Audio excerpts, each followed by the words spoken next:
Okay, I'm going to call this meeting of the Government Operations Committee to order.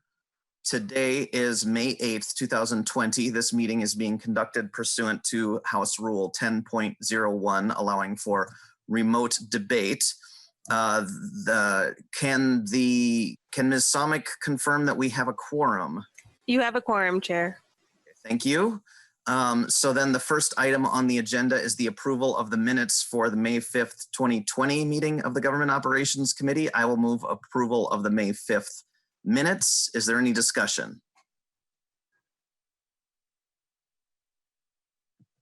Seeing none, we'll renew my motion to approve the minutes of May 5th. All those in favor, please say aye. Aye. Aye. Aye. Opposed? Motion prevails. So the we're following a slightly unusual procedure for us here today, just so members of the public and the committee knows. Here is the plan. There are 3 different bills or provisions that are mandatory referrals to the Government Operations Committee. One of them is Representative Kunesh-Podein's bill related to the Task Force on Missing and Murdered Indigenous Women. One is Representative Erdahl's Teacher Mentorship Working Group. And the other is Representative Keel's language related to the Polk County Law Library. Each bill is in a slightly different form or part of another bill that's not actually in front of the Government Operations Committee. Being mandatory referrals, though, we should hear them in Government Operations whenever possible. So the approach we are taking is to use, I found a Representative Kunesh-Podein bill, House File 534, dealing with the vacancy process for the Office of the Lieutenant Governor. These bills will be, the 3 bills I mentioned will be considered as amendments to that bill. We will not be discussing nor voting on House File 534 as was introduced. It is, as I mentioned, it is just a vehicle bill, so we will not be discussing the vacancy process of the Lieutenant Governor's office.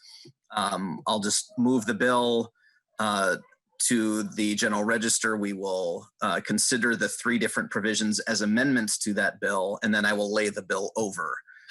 So just want to make sure everyone's clear as to the process we're using. Are there any questions about that before we continue? Okay, seeing none. So I will move House File 534 be referred to the General Register. As I said, we don't need a discussion on this bill. We'll just go right to the amendments. And the first one is, I'll start with Representative Kunesh-Podein. She has the DE1 amendment, so this is a delete all amendment related to the Task Force on Missing and Murdered Indigenous Women. Representative Kunesh-Podein, welcome to the committee. Thank you. To describe the amendment. So, yes, thank you, Mr. Chair. So this is a bill relating to extending the deadline for the Task Force on Missing and Murdered Indigenous Women. We are expecting a final report from the task force coming up in December. But of course, due to the COVID pandemic, that has been interrupted. So this issue of the missing and murdered Indigenous women is, of course, a result of over 500 years of disenfranchisement of our Native American people. And it's going to take a lot more than just 1 year to fix it. We thought we would be able to move it along, and that just hasn't often happened. It touches on so many systems that include homelessness and public safety, medical issues, child protection, education, so many. So the impact of COVID-19 has really hampered the activities. We've been very successful this year, meeting regularly with subgroups and then as a full group, and also inviting the public to share their stories and their thoughts and their idea. And we know that COVID-19 right now has like an incredible impact and stressors on our health system and economy. And it certainly has shown the gaps in the systems that create even more disparate rates of violence, health inequities, and our economic inequities. So we've had to scale back on some of the important data gathering pieces like victim and family testimony, through public comment and tribal consultation. The current funds that we have limit our activities and reviews and really prevents us from digging deeper and diving deeper into some of our systemic touch points. So the funding and the extension in this bill would certainly support a full-time position that would be dedicated to the coordination of the task force. It would continue our contract with Wilder as the research partner and the ability to hold meetings and expenses associated with those meetings. Our members have voiced concern with just being with this eventually just becoming another one of those reports sitting on the shelf. And it is really important that we see this action through the entire process. At a recent meeting, we had the honor of one of the commissioners of the Canadian inquiry to the missing and murdered Indigenous women and girls. And part of her presentation really highlighted the gap in the implementation and tracking of the impact of their report. And so part of the extended efforts would also build on the development of recommendations with an implementation plan to track the impacts of our efforts. And so that's what this bill is, and I would ask for your support. Thank you, Representative Kunesh-Podein. Nobody has signed up to testify on this. Quick question, Amanda, did I actually move the amendment? Or Mr. Gehring?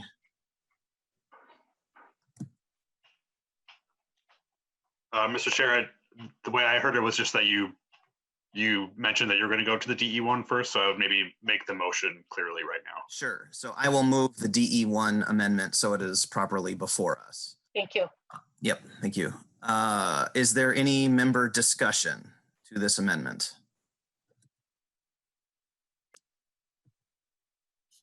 I can just tell you that we have been working really hard. We have been very diligent.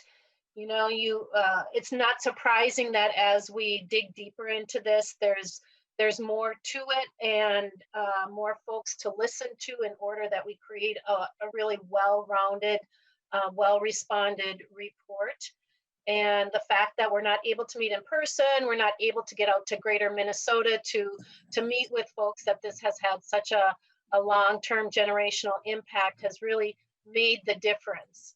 And we would really appreciate the extension as well as the additional funding in order to make sure that we're really doing our due diligence.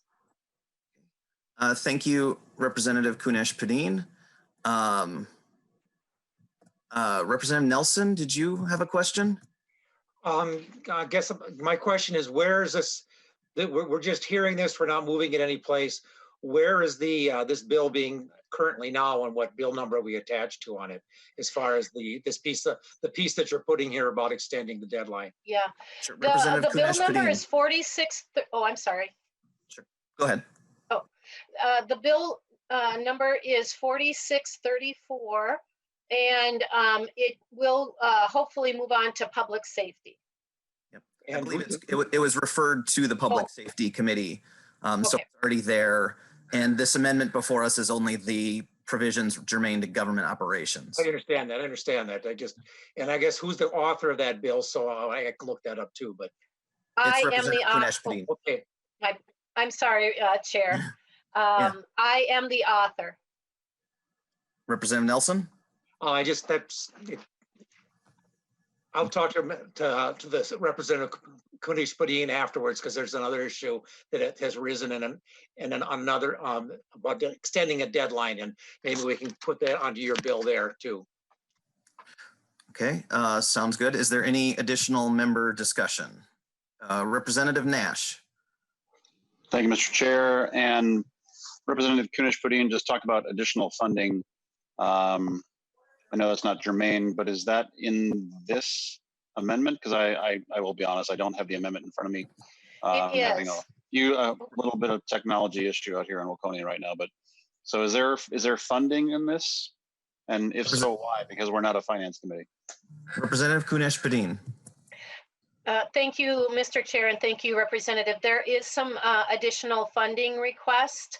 So in 2020, almost 78,000, and then in fiscal year 2021, also 78,000 for the each year. And Representative Mr. Nash? Chair. Yeah, and again, I guess this will ultimately be a question I ask in public safety. Maybe Chair Nelson can chime in as well, but if this is new funding, where is that coming from? Again, yeah, I don't know if we have Representative Kunesh-Podein, like the funding provisions. I'm not even sure if they're in this amendment actually, because this amendment is just the provisions that are germane to government operations. But and so I'm sure that discussion will happen in the Finance Committee. Representative Kunesh-Podein, did you have anything to add to that? Yes, Mr. Chair and Representative Nash, we are looking for some funding out of public safety, and perhaps finding a few other areas that we would be able to tap into. But I've been in contact with the Lieutenant Governor's office and the Governor's office, and we are looking to find ways to make this work. Thank you. Representative Nash, does that conclude your questions? Well, thank you, Mr. Chair.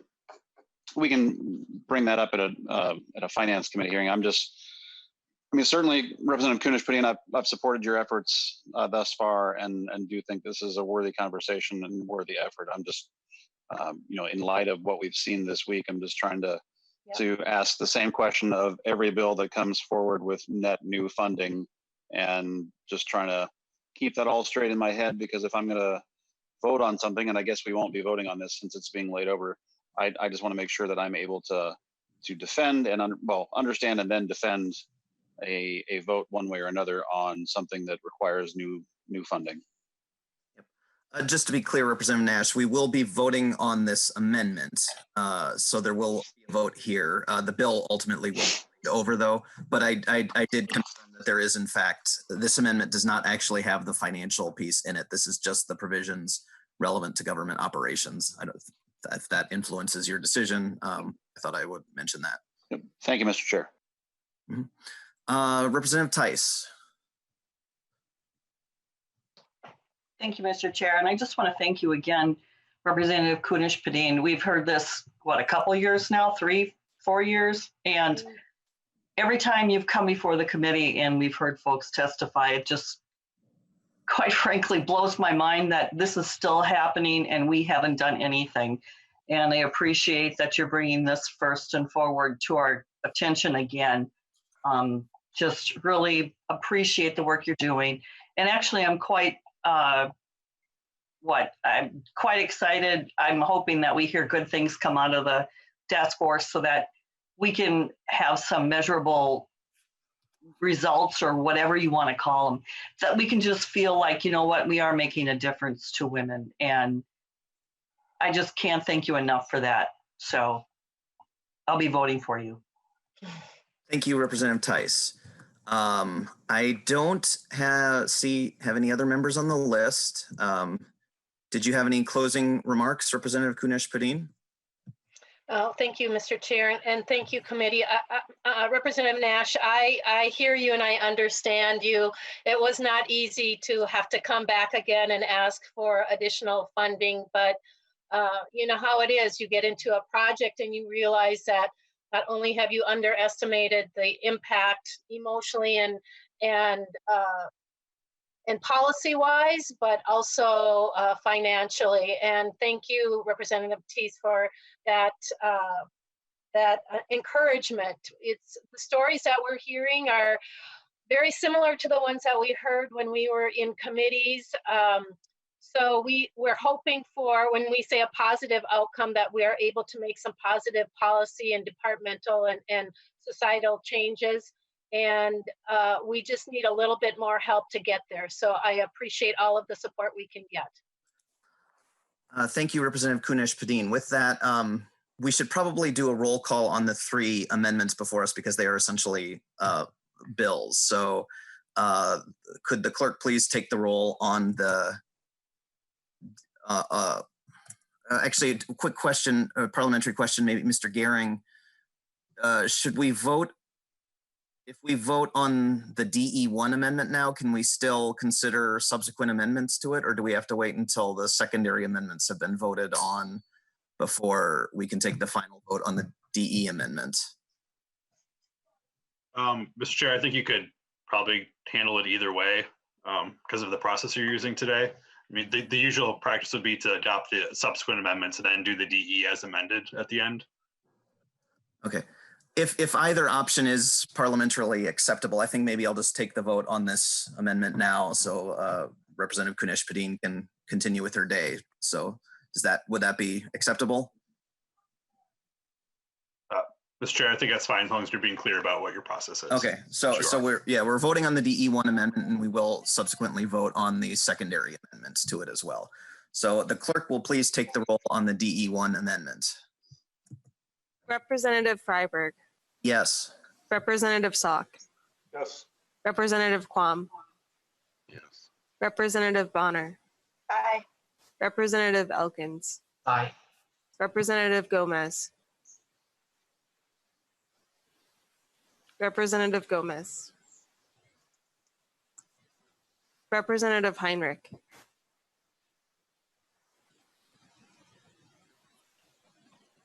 Representative Heinrich. Representative Kegel. Aye. Representative Lehman. Yes. Representative Lee. Aye. Representative Lilly. Yes. Representative Nash. Aye. Representative Nelson. Yes. Representative Tice. Aye. Representative Vogel. Aye. Representative West. Aye. Representative Gomez. Representative Heinrich. You have 15 ayes. Okay, and I know Representative Gomez is currently presenting a bill in front of the Jobs Committee as well. So, Mr. Chair. I didn't vote. oh, Oh, I apologize. Representative Mason. Aye. Mr. Chair, Representative West. I believe Representative Heinrich is having audio issues because he just said he can't hear me Oh, okay. Representative via Heinrich. text.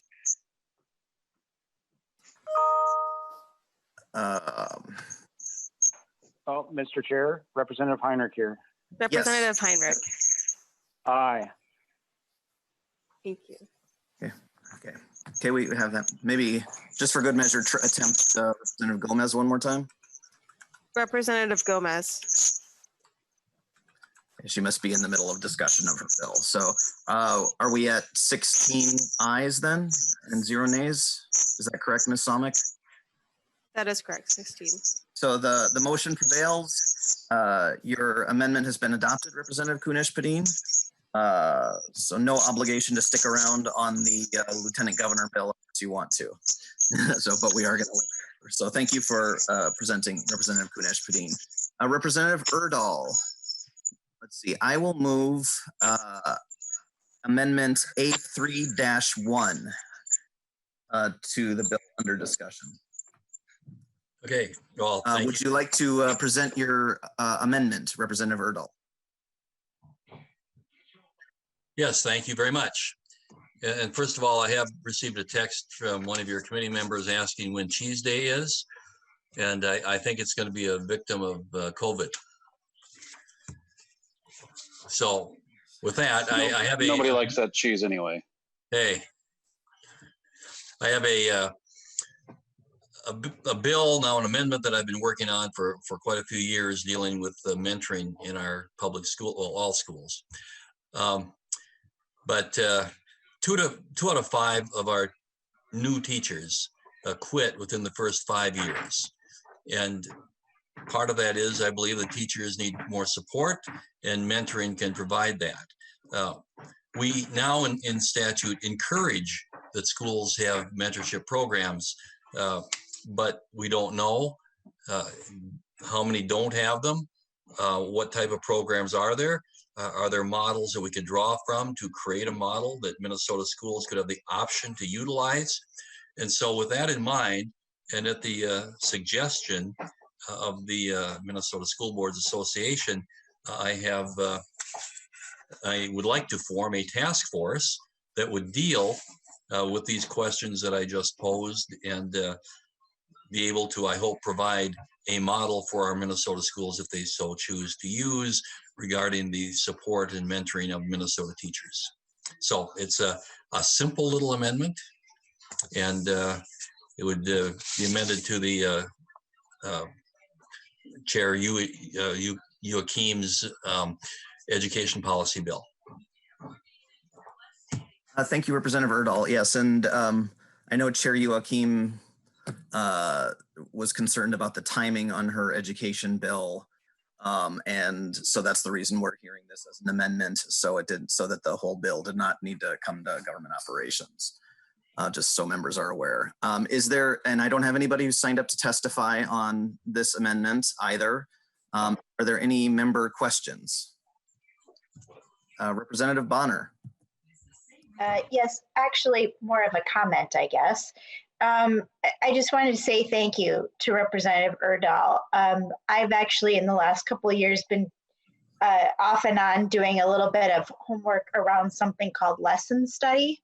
But it is very much in line with that idea of mentorship and having a feedback loop for new teachers to feel that they're more a part of things and to learn from each other and to be able to use that those lessons learned to be able to feel stronger in the classroom. And so I do appreciate this bill in particular, and thank you very much, Representative Erdahl, for bringing it forward. Thank you, Representative Bonner. Representative Nash, you were next on the list. Thank you, Mr. Chair. And to Representative Erdahl, I did have some audio difficulty when you made your presentation, but did I hear that there? Oh, no. But did I hear that there might be mandatory civics classes involved in this amendment? It's on a back page. Don't bring that up right now. Okay, thank you. No, there's nothing about civics in this one. Thank you, Mr. Chair. Representative Nelson. Thank you, Mr. Chair. And Representative Erdahl, I see there's usually a cost to task force, and because this is education, it would probably come out of their budget. But I see you're saying they've got to do it out of existing resources. But even at that, there's a cost of even a minor cost of setting up and running a task force. So I just wanted to point that out, and good luck with this. It's probably a good idea. I know my brother that spent 20 years in the Army. When he retired, went back to school and got his teaching degree, and he taught for a year and quit after a year because he said he couldn't handle it. The kids were worse than dealing with a bunch of soldiers in the field. So it probably would be helpful to have a mentoring program for new teachers, because I've heard the same thing, that most teachers leave within the first 3 years. So I do support the amendment. Well, any comment, Representative Erdahl? Thank you, Mr. Chairman. Okay. Yes. Well, yeah, Mr. Chairman. Okay. Go ahead. First of all, we actually have we've cited in the amendment that there will be no compensation for members. I have talked with Commissioner Ricker about this, and the Department of Education is prepared to administer this through their budget.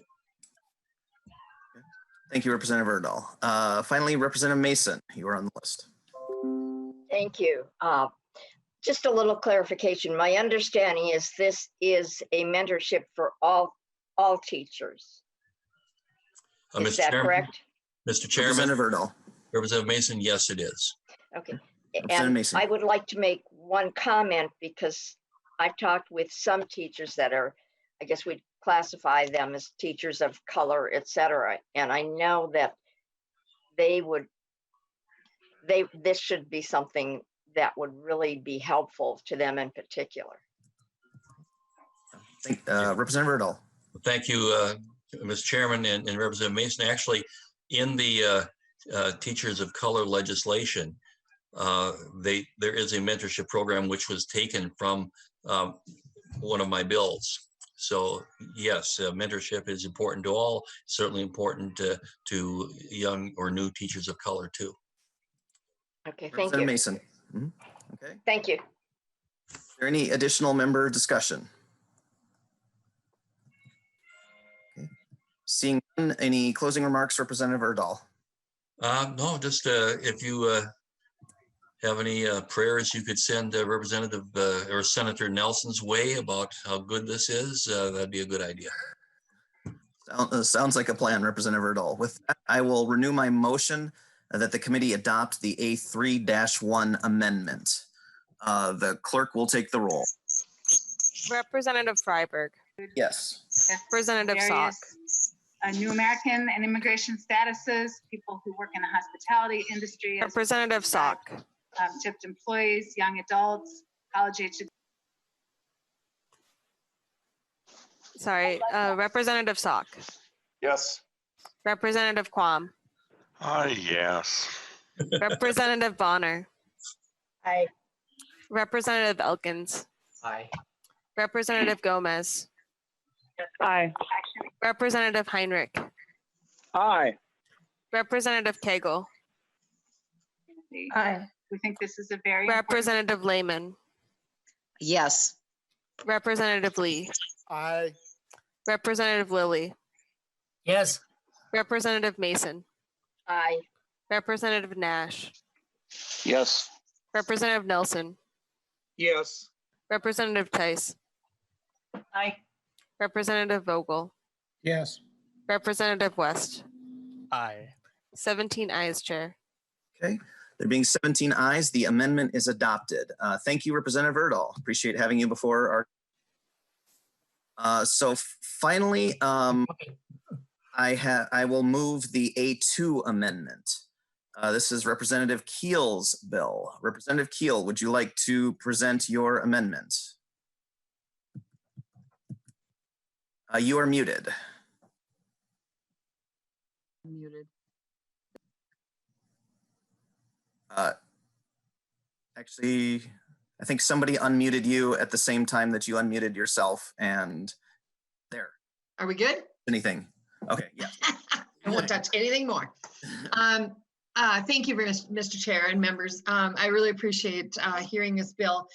Polk County is one of my counties, has a law library of excess dollars, and I believe in 2017, Representative Zerwas did this. We passed something for Sherburne County Law Library. We have some real technical problems with our court system and are having trouble with all the technology that needs to happen there. So they came to me, the county commissioners, the judicial services, and asked me if we could allow for them to take some of the reserves and be able to spend some of that money on technology. The county has got a fund already they're working on, but this would help them move that along and be able to hear, especially do the technology for people that, especially in COVID-19, it will allow them to do more of that on IT, and that's their intent, is to do that. So I don't know if you've got the number in there, but it would be $150,000 that they would be able to use with an agreement of only using half of that in a given time period of 5 years.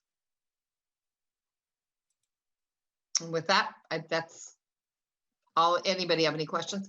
Sure. I have one, actually, Representative Keel. So I know when Representative Zerwas initially brought forth his proposal a couple of years ago, it was much broader, and it actually would have enabled any county to draw on the law library funds to work on capital projects. And it faced quite a few objections from several law librarians around the state who were concerned that it would just sort of generally deplete the funds from law libraries around the state. And the bill actually passed the legislature, but was vetoed by Governor Dayton. And Representative Zerwas came back with a narrower approach that's actually in the text of the amendment that we have here that applied only to Sherburne County. And I believe that that approach was acceptable to the law librarians and ultimately got signed into law. So I'm just wondering if you've just checked in with anybody representing law librarians around the state to see if they are comfortable with this language. Not around the state, but I do know that in Polk County, they've all requested, all the different entities, this was their solution actually to handling their law library. So I believe, yeah, I'm not sure if that gentleman is still the law library, in charge of the law library, but the county attorney came to me. They all pretty much said we need some help. Sure. So they didn't I mean, seem to have a problem with it, but go ahead. Okay. Yeah, just speaking for me, I mean, I'm comfortable moving it forward at this point, but I don't know what, I think you had said we were considering offering this as an amendment to subsequently on the floor. Just before that point, you might want to check in with somebody representing the law librarians. I don't know if they have I don't know that they have a organization specifically, but I might have just heard from a few individual law librarians around the state. If it's helpful, I can try to dig up those emails and see who it was that contacted me at that point, if they have any thoughts on that. But for purposes, I'm comfortable moving it forward, but you may want to just confirm with them that they're okay with this language. I imagine they would be, since they were okay. I think they were okay with Sherburne County language as well, but couldn't hurt to check with them. No, that's right. And I know they even in Polk County, they pointed out that they did not want to take all of the money out of that. They just wanted to use a real portion of it. And I think they have over 200,000 and they were hoping to use 50 to 75 of this to match along with the county funds. So they just felt they weren't using it. This seemed to be a better purpose to be using it to assist everyone that needs court services. So, all right, thank you, Representative. Thank you. Mm-hmm. Thank you, Mr. Chair. I just wanted to say how kind I think it was of Representative Tice to present the Representative Keel bill. It was very, very nice of her. Oh man, no obligation. I made sure to joke about that before we went live, Representative Keel. I think before we come back, we're gonna have to have the same haircut, Tama. What do you think? I'm not sure. I think we should. Thank you, Chair. Yes, you're welcome. Any additional member discussion? Okay, seeing none. Any closing remarks, Representative Keel? No, I just really thank you for hearing this and appreciate if we can move this along. Okay, sure. With that, I will renew my motion that we adopt the A2 amendment. The clerk will take the roll. Representative Freiberg. Yes. Representative Salk. Representative Salk. Representative Quam. Yes.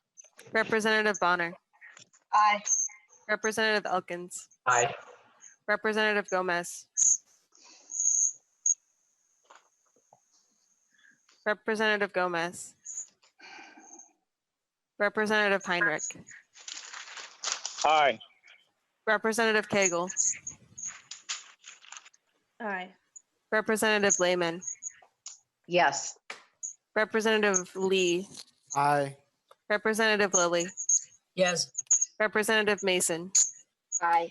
Representative Nash. Aye. Representative Nelson. Aye.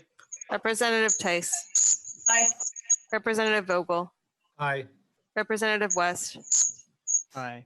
Representative Gomez. 16 ayes, Chair. Okay, there being 16 ayes, the amendment is adopted. So we have House File 534 before us. It's been amended with 3 amendments. Seeing no additional discussion on that bill, I will lay it over. So that is all we had on our agenda. It appears likely, just so members are aware, that we will likely need to meet sometime next week to consider the pension bill. You know, the Pension Commission is meeting tomorrow to consider that. So I don't know that we have a time scheduled yet for it, but keep an eye on your emails for it so we can do that. Is there any questions before I adjourn the meeting? And And then I've been on several committees where they've said, where they thank the staff and members and so forth. So I think I'll wait, since it sounds like we're going to have one more meeting, I will wait to do that until our next meeting, which I assume will be our last, but you never know with this committee. So with that, this meeting is adjourned.